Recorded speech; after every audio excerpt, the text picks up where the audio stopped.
All right, I wished I could have made an instructional video on how I did this, but it's impossible to hold the iPhone and do this kind of work. So here's basically what happened. As you can now see, my M16A1 reissue U.S. Ordnance built gun has a perfectly straight front sight block. So what I did was I put this big green tile on the concrete floor. You really need to be on concrete when you do this. You can't do it up on a workbench. The workbench will absorb all the pounding force. So the front sight block goes in this Brownells block, and then I take this really large punch and set it on the edge of the pins and then give them a smack with this BFH, big freaking hammer. These pins drove right out. I had no issues with them at all. Unlike some Smith & Wesson and some Colts, they came out pretty easy. Once I had the front sight block off, I removed the sling swivel, and I got this old Smith & Wesson front sight block. I can show you what I did. We'll get over under the light, you can see it better. This is the one modification I made. I drilled and tapped into the gas block hole a set screw.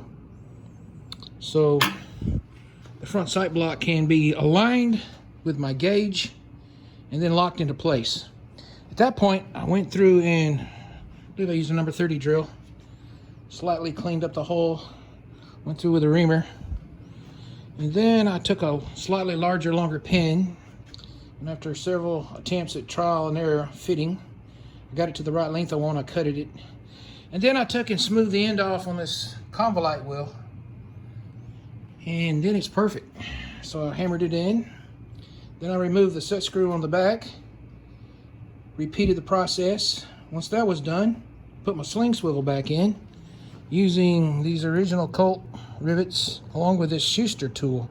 Oh my God, this Schuster tool makes perfect rivets. I mean, it looks factory. All right, once that was done, I then went and used some of this Brownells Oxfo blue and re-blackened both sides. This looks as good as it did when it came from the factory. After that, I run my bore scope up. Also, I figured out a way to light up the gas tube and put light down in here so you can really see it really clear. The gas port is dead center of the gas block, so it's perfectly straight. And now, let's take the gauge up. When you sight the rear sight, it'll be almost no windage will be needed.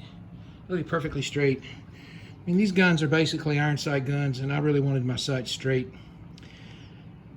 I'm familiar with the Brownells retro scope, but the cheek weld is so high.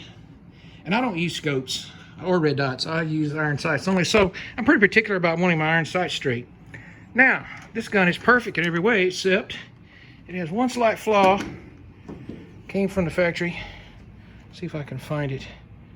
There's a scratch right there. Now, I know that seems like OCD, but if it wasn't for that scratch, I couldn't find a single flaw with this gun. There's not a nick, scratch, rub mark, nothing. It's absolutely perfect now. I love it. I might put some genuine Colt parts in it, fire control group and the bolt carrier group. But I got another couple of projects to work on first. All right. I'm not going to say this was a lot of fun, because I do not enjoy this level of gunsmithing.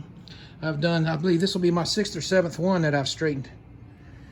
So I've gotten pretty good at it, and I got my procedures down. I got all the best tools for it, and I'm real happy that it's straight and fixed.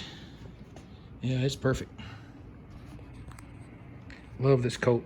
Even though it may be U.S. Ordnance Colt, it still says Colt AR-15.